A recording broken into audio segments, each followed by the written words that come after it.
This is the Horse Radio Network.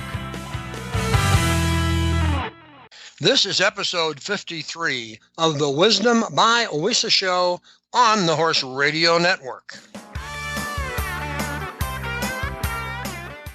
This is Mike Donnell.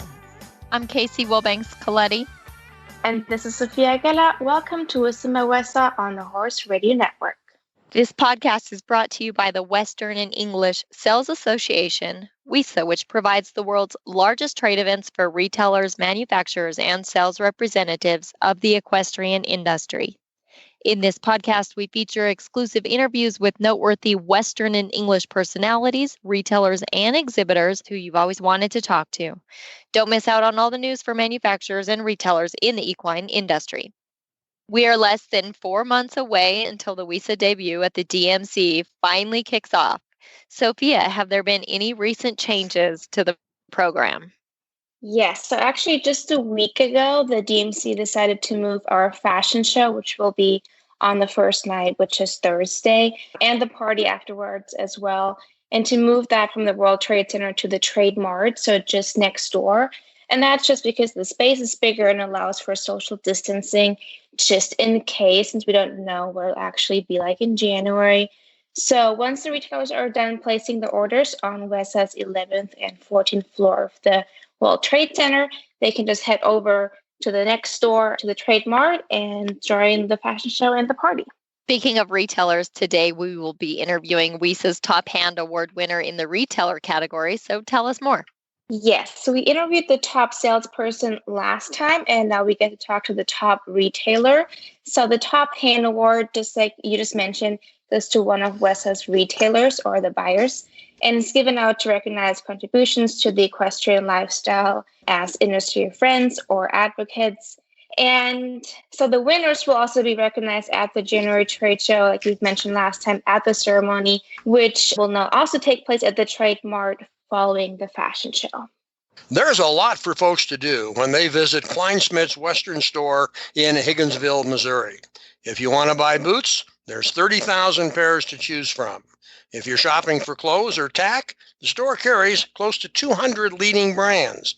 And you want to be sure to spend time looking at the 250 mounted animals throughout the store. If you're there on the right weekend, the store also hosts a full rodeo. Sarah Montgomery worked at Kleinschmidt's while in high school, then went on to college and became a commodities trader, and later returned to the store as the owner. Let's let her tell the story. Hey, Sarah, thanks for joining us to talk about Kleinschmidt's. You've got a long history with this store. You worked there as a kid in high school. Then you went off to college and, of all things, became a commodities trader and somehow ended back at the store. Can you give us a quick summary of how that happens? Well, it is kind of a long story, but the person I worked with here at Kleinschmidt's had got a hold of me and just said, hey, we think that she's going to maybe sell out to a chain. Is there any way that you guys would be interested? And over some time, we figured out a way to make it all work. So here we are. And I'll bet you're happy. I am very happy. This is more fun than trading? More fun than trading, for sure. Yeah, and you get to wear really cute clothes to work. So that's always a bonus. Give us, if you will, go back to your high school days for a moment. What's the history of the store? I mean, how did this store get started? And I'm curious, without a long explanation, how they accumulated 250 mounted animals. So Mr. Kleinschmidt actually started the store about 50 years ago, 1969 in Corder, Missouri, which is about 400 people right now. And then he moved to downtown Higginsville, which is just 10 minutes away. And then while he was in downtown Higginsville, somebody tried to sell him a billboard on I-70, which is about, 5 miles outside of town. And he went ahead and did it. And because of the billboard directing traffic into downtown Higginsville, he was able to move out on I-70. And that's where we've been ever since. So we're right on I-70, about 40 miles east of Kansas City. Okay, and we talked about, and it's on your website. You've got this huge inventory, 30,000 pair of boots. You carry 200 brands, and yet you're in a relatively small area. How big a market geographically do you serve? And is most of that walk-in store traffic who's heard about you and repeat, or is there also some online sales to the store these days? So we started a website about a year ago for e-commerce, and every month it is improving. But as far as the traffic, we get a ton of local business. We're outside of any type of town, about an hour away from Kansas City. So if people are looking for workwear, work boots, or clothes to get married in, go someplace nice, go to a school dance, then we're the closest place with the most inventory. And, it's just the store has a long time history in the community. So it's just kind of the go-to place around here unless you're wanting to drive into Kansas City. Well, it sounds like all the best of both worlds. And obviously, I applaud you for your courage in carrying 30,000 pairs of boots in your inventory and working with all of those different manufacturers in the other product line. Is this a responsibility you personally have, or do you also have other people working with you in terms of working with vendors? So from the beginning, when we purchased the store, we just wanted to keep everything the same to where hopefully nobody would even be able to walk in and say, oh, it looks like it's changed hands or anything. So the selection and the inventory started as the store grew with Mr. Kleinschmidt. So whenever we purchased the store, we just kind of took over right where the other owner had left off and tried to keep things rolling like she had. Usually we have between 17 and 22-ish employees, depending on what time of year it is. But for the most part, I do all of the buying with the exception of the footwear. We have a footwear buyer, and he and I do that stuff together. So, we're just constantly trying to work on inventory. When we purchased the store, there was no inventory system at all. So that was something that we implemented. And since then, we're able to collect more and more data to where we can kind of analyze what we need to keep, what we don't need to keep, how we need to change our size models. And we're able to fill in quickly by just, running reports instead of having to go manually do inventory by hand every time we need to place a fill-in order. That has also helped a lot. Oh, I'm sure it probably has. Now, do you still use billboards as part of your marketing?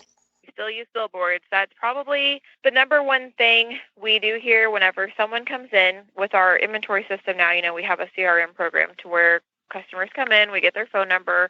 That way we can identify them in our system. And whenever someone, gives us a phone number we don't have, we ask them, is this your first time? How did you hear about us? And generally it's the billboards or, oh, I've always driven past this place and always wanted to stop. So the billboards are, I'd say we probably have 10 to 15 generally running, and then we do use digital billboards during the holidays or if we're having an event or a promo, and those are towards Kansas City. So we always try to put the digital billboards in areas where the population is higher, and we can change those, daily, weekly, whatever. Right. Okay. And you did a rodeo we talked about, correct? We did a rodeo, exactly. Talk about how you added a rodeo to your marketing mix. We turned 50 last year, and what better way to celebrate your 50th anniversary than with a rodeo? We have the acreage here at the store. It was tight, but we were able to, with some strategic planning, figure out where all the trailers would park and also, like our shoppers during the daytime and then the spectators. But we worked on it for a long time, and we used it as a way to also kick off our website. So we really worked hard on trying to, collect people's information. That way we could start direct marketing through email, through text message to get people into the store. And we got together with all of our vendors, did a lot of giveaways. So every hour on the hour during the open house, we drew people's names out of a hat. So all of those people's information we were able to collect. So we just used it kind of as a way to kick off our website, celebrate 50th anniversary, and kind of get people in the store, get them excited about website, rewards programs, things like that. That's it. Now, is your marketing?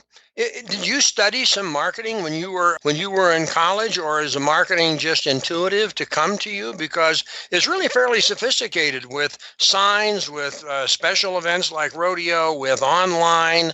Did you come into the store knowing these are the things that you wanted to expand upon? I came into the store knowing that they needed a website, knowing that there was no Facebook page, no social media presence. I'm kind of from the generation where if someone says, oh, have you heard of so-and-so, and you look and they don't have a Facebook page, you automatically discredit them as being someplace where you want to go because, if they don't have a Facebook page, are they really even a store?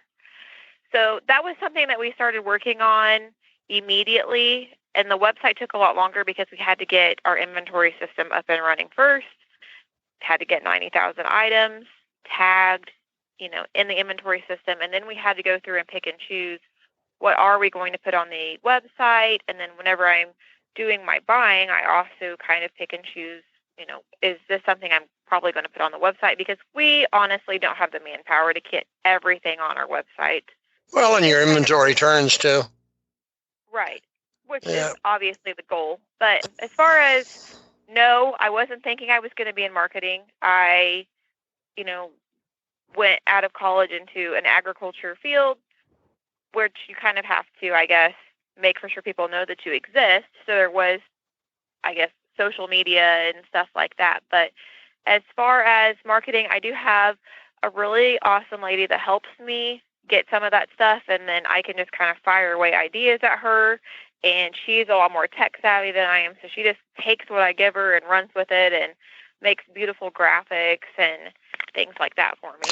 Sounds like you got it. Now, Casey always talks about the fun stuff. I talk about the business stuff. Casey, if you went into a store and found 30,000 pairs of boots and things from 200 leading brands, do you think you could find something you liked? I'm most certainly probably, especially because I have a 4-year-old daughter that loves to shop, we would certainly leave with mini bags. But as I'm listening to you guys talk and I'm kind of reading things, and I don't know, call me a girl or call it almost Christmas time, but this sounds like a Hallmark movie to me, the story of you working there and kind of the feel of the business and the community involvement. And then I read in the bio, how neat it is that the families, they come to your store for the most heartfelt moments, is what it says, to dress themselves for family portraits, prom, weddings, funerals, like the most important things in our life.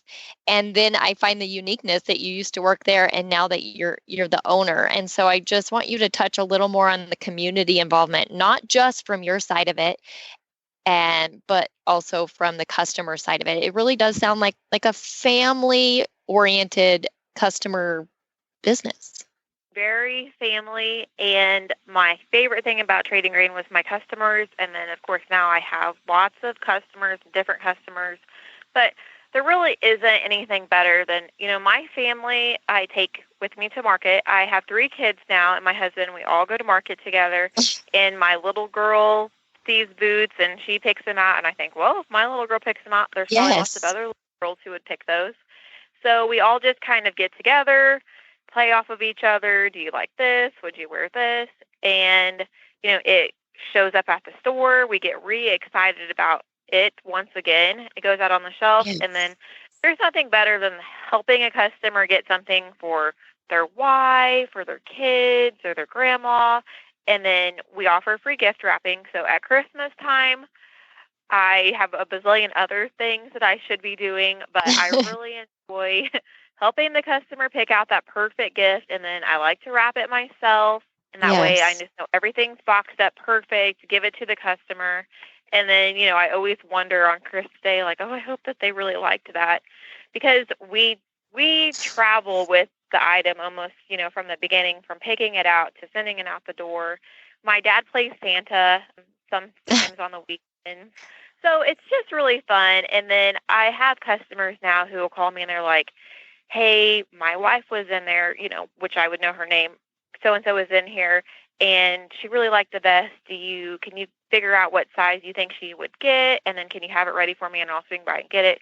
So we like to have stuff already wrapped. With our CRM program, now we can go in and see kind of exactly like what size jeans people had bought. And Kleinschmidt has always kept a record of the work boots since way back at the beginning. They had like library cards. So that's another thing we do. The wives can come in. My husband's name is John Smith. Oh my gosh. We look up and we can grab the boot off the shelf, wrap it up, and she's on her way.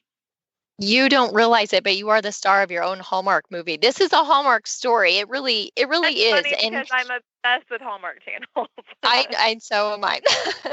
But take us back to when you worked there in high school, because there has to be, more so than just an opportunity to buy the business, but there has to be a little more that kept you there and made you go ahead and purchase this when that opportunity did present itself. I just loved working here. I mean, I grew up riding horses, rural community. It just so happened I walked in one day after I had like a summer school, college type class when I was in high school, and kind of asked if they were hiring, because I come from a farm and ranching family. So it's not very often that a kid really like gets the opportunity to work like off of the farm whenever they're that age. But I just started working, and then fortunately, I enjoyed it. I came after school, worked on Saturdays, and whenever it came time to go to college, I kind of tried to quit, and then I missed it too much, so I ended up coming back some. And even after I had been gone for years, I would come in during Christmas to go shopping with my family, because it was a place where my grandpa always brought me and my sisters, and we would get to kind of pick out our Christmas present, and then that's what he would do to make for sure we got what we wanted. And if she was busy, then I would stand in the back and I would wrap presents just for fun to try to get them through the rush. Right before Christmas, there's just a lot going on. So it was just something that I always really missed. Christmas never really felt like Christmas without coming in. So sure. You have really happy that it all worked out to where I can still get to come for Christmas. Yes.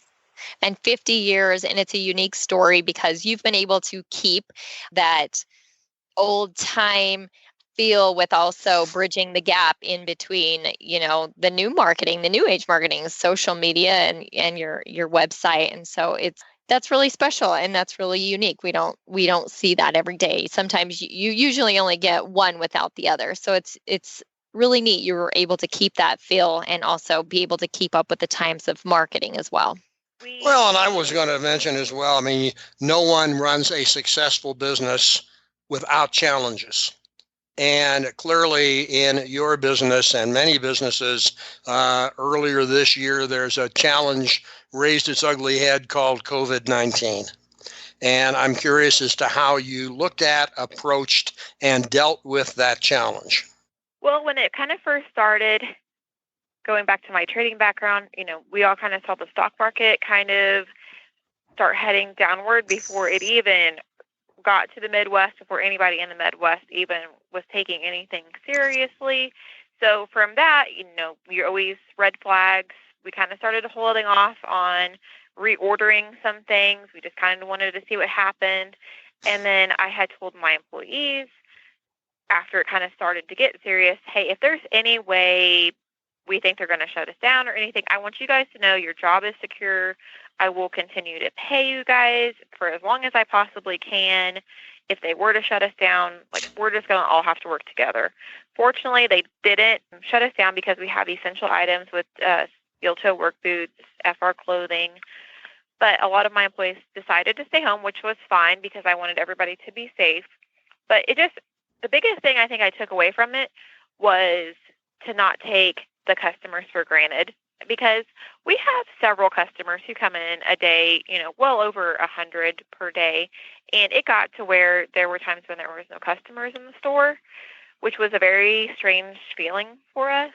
And then, there might have been 10 customers come in a day. And those 10 customers you were so thankful for. And it was just a really humbling and good reminder that every single one of your customers matters, even if it's a Saturday and you've got 20 people in line.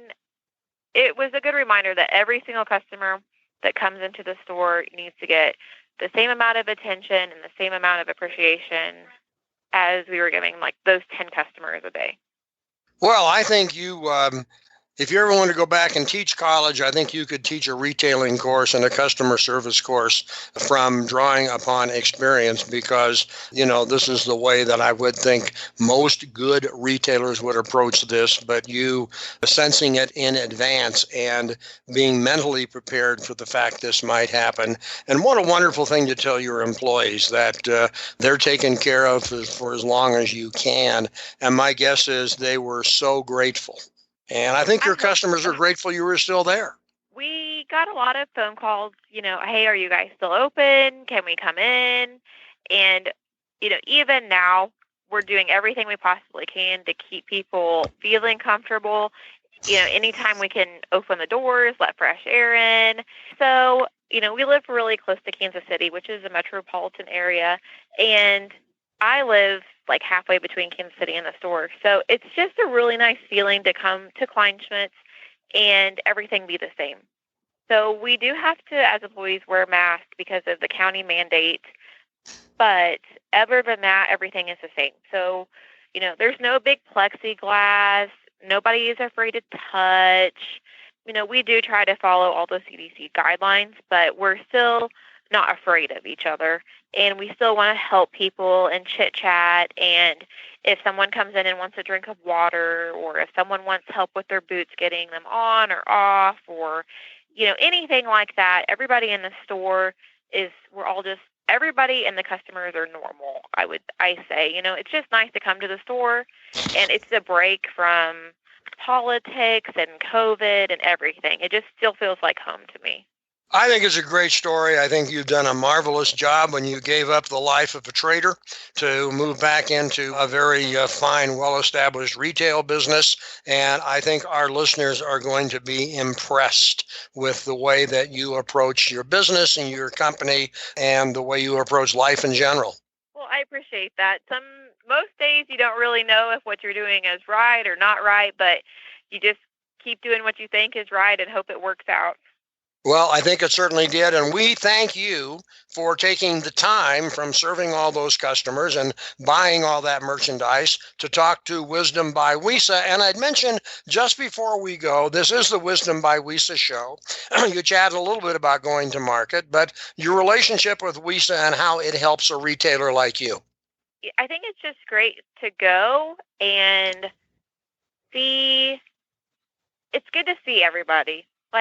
That's something that I think that we have missed the past 6 months or whatever, is a lot of face-to-face talk, a lot of just networking and chit-chat about how things are going, what trends are you seeing, how did this sell for you? Oh, that's interesting because didn't sell for this territory, but it sold better for this territory.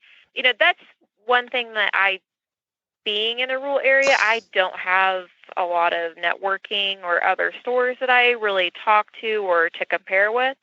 So to me, going to market, I enjoy buying. I, enjoy seeing the stuff, new trends. You try to stay on top of all that. But I really enjoy the camaraderie of going and talking to people and seeing what is working for them.